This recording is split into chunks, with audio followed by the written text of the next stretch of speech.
Bang Amsal, udah bebas nih. Udah kerja lagi ya. Mau bilang terima kasih nggak tuh? Tuh, mumpung ada wakil rakyat bilang terima kasih tuh. Nah, itu dia gunanya parlemen. Akar katanya parle, bicara. Jadi setiap wakil rakyat memang harus bicara. Tapi yang namanya bicara, yang namanya kerja tetap harus berbobot, harus bermutu. Kalau enggak ya salah-salah, mereka justru dicap melakukan contempt of parliament. Penghinaan terhadap parlemen, berarti penghinaan terhadap diri sendiri. Jadi ada nggak nih anggota parlemen yang ngomongnya benar, yang taat hukum, yang punya integritas? Pokoknya ada.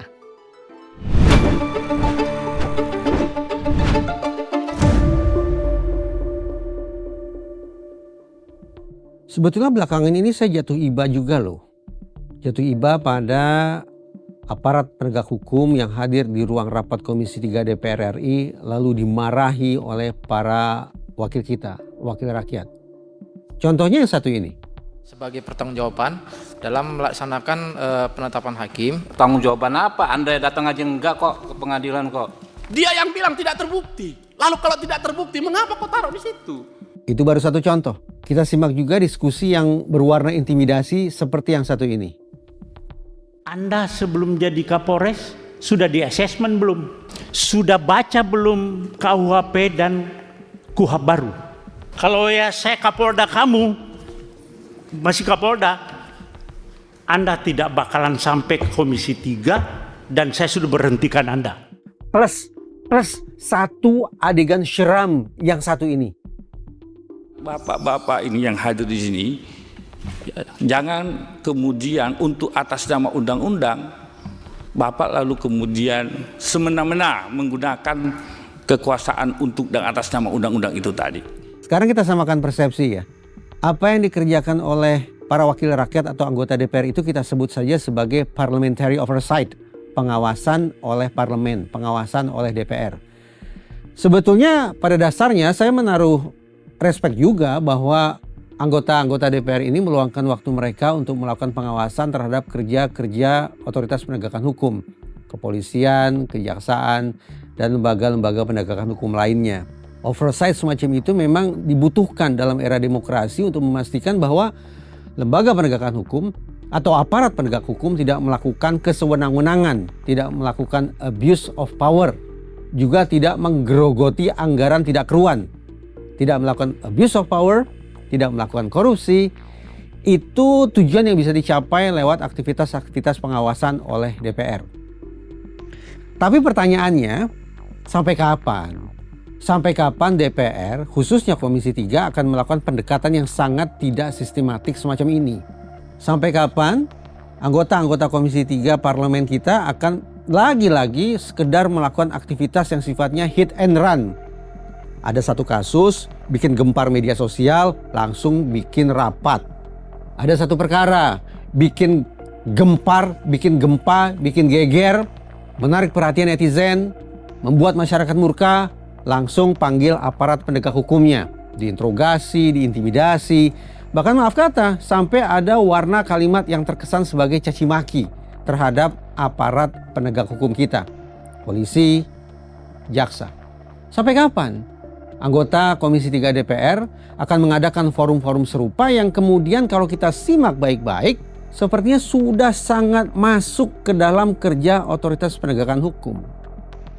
Membelokkan kerja polisi, menggelincirkan kerja jaksa, memutar balik, menjungkir balik putusan-putusan hukum, kerja-kerja otoritas penegakan hukum. Salah-salah kalau oversight semacam ini dilakukan terus ke depannya, jangan salahkan publik. Kalau kemudian berkembang narasi bahwa boleh jadi anggota Komisi 3 DPR RI telah melakukan intervensi politik terhadap proses penegakan hukum.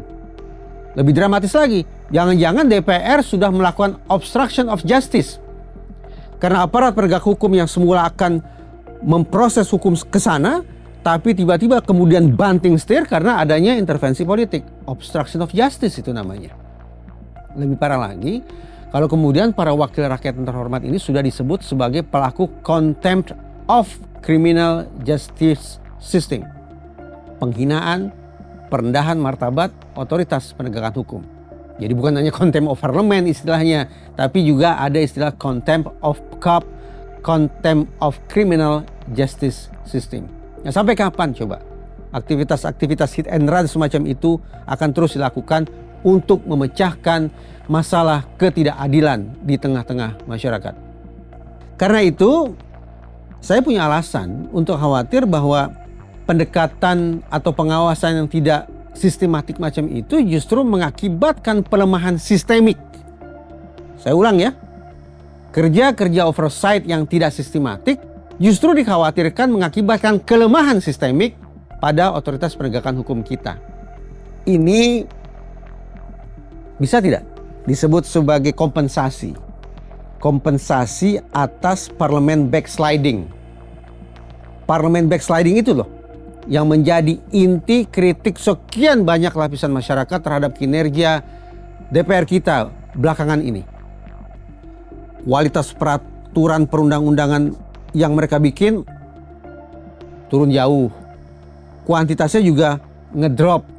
Itu ciri-ciri parlemen backsliding. Nah, apa yang sesungguhnya bisa kita harapkan kalau anggota DPR saja memunculkan situasi parlemen backsliding, tapi pada saat yang sama mereka melakukan oversight. Tidak sinkron itu satu sama lain. Saya punya alasan untuk khawatir bahwa backsliding itu mencerminkan kinerja anggota parlemen yang tidak positif, yang buruk, yang kemudian tidak kita bisa harapkan akan menghasilkan kerja-kerja oversight yang efektif. Efektif seperti apa? Akan membuat proses penegakan hukum semakin mendekati titik kemanfaatan, kepastian, keadilan, dan kemanusiaan. Saya tidak begitu optimis. Sekali lagi, kerja Komisi 3 DPR yang mengandalkan pendekatan tindak teran akan menghasilkan oversight yang mendekatkan kita pada titik keadilan dan kemanusiaan. Ini bukan kekhawatiran imajinasi horor saya sendiri, bukan.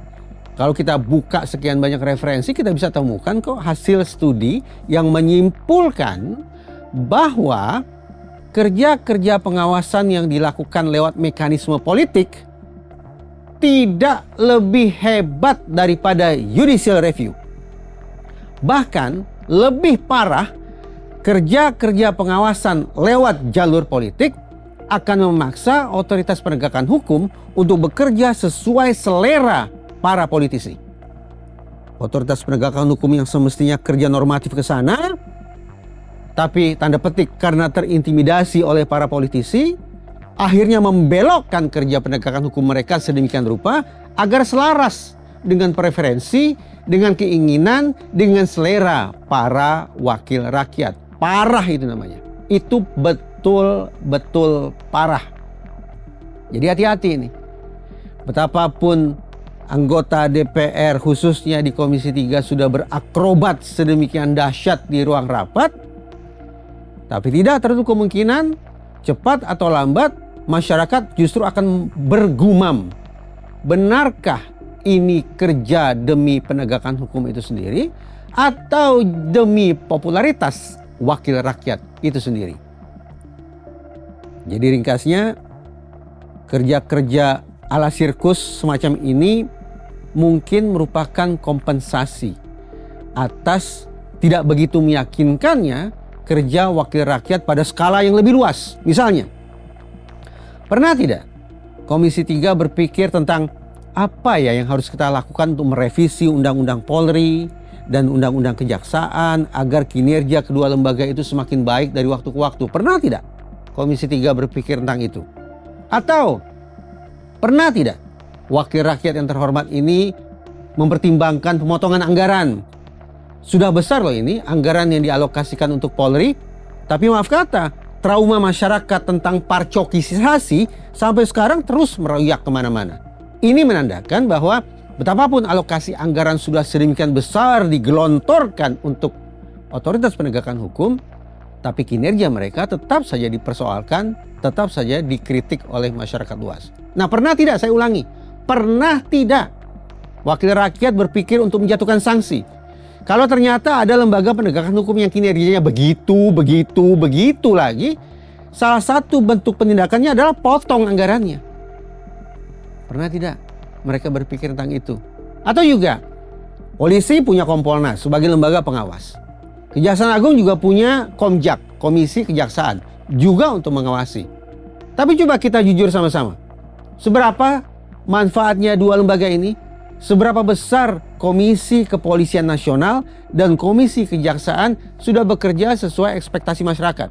Bukankah semestinya nih, kalau ada Polres di sana yang dianggap bermasalah, kalau di sana ada Kejaksaan Negeri yang juga dianggap tidak sesuai dengan kerja-kerja sebagaimana mestinya, bukankah radar yang paling menyala lebih dulu bukan Komisi 3? Radar yang paling menyala lebih dulu semestinya adalah Kompolnas, semestinya adalah Komisi Kejaksaan.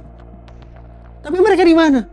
Di mana batang hidungnya? Nah, Komisi 3 DPR pernah tidak berpikir daripada melakukan oversight yang sifatnya hit and run, justru harus berpikir lebih serius, lebih fokus untuk menjawab pertanyaan apa yang bisa kita lakukan agar Kompolnas lebih bertaji dan agar Komisi Kejaksaan lebih bergigi. Nah, kerja-kerja makro, kerja-kerja jangka panjang, kerja-kerja sistemik, kerja-kerja pada level strategis macam ini yang sesungguhnya saya perkirakan juga sekian banyak anggota masyarakat harapkan bisa dilakukan oleh Komisi 3 DPR.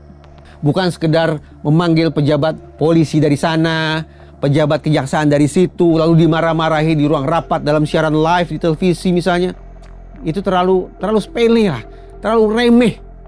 Tidak akan bisa pendekatan hit and run semacam itu mengubah kinerja otoritas penegakan hukum menjadi lebih baik.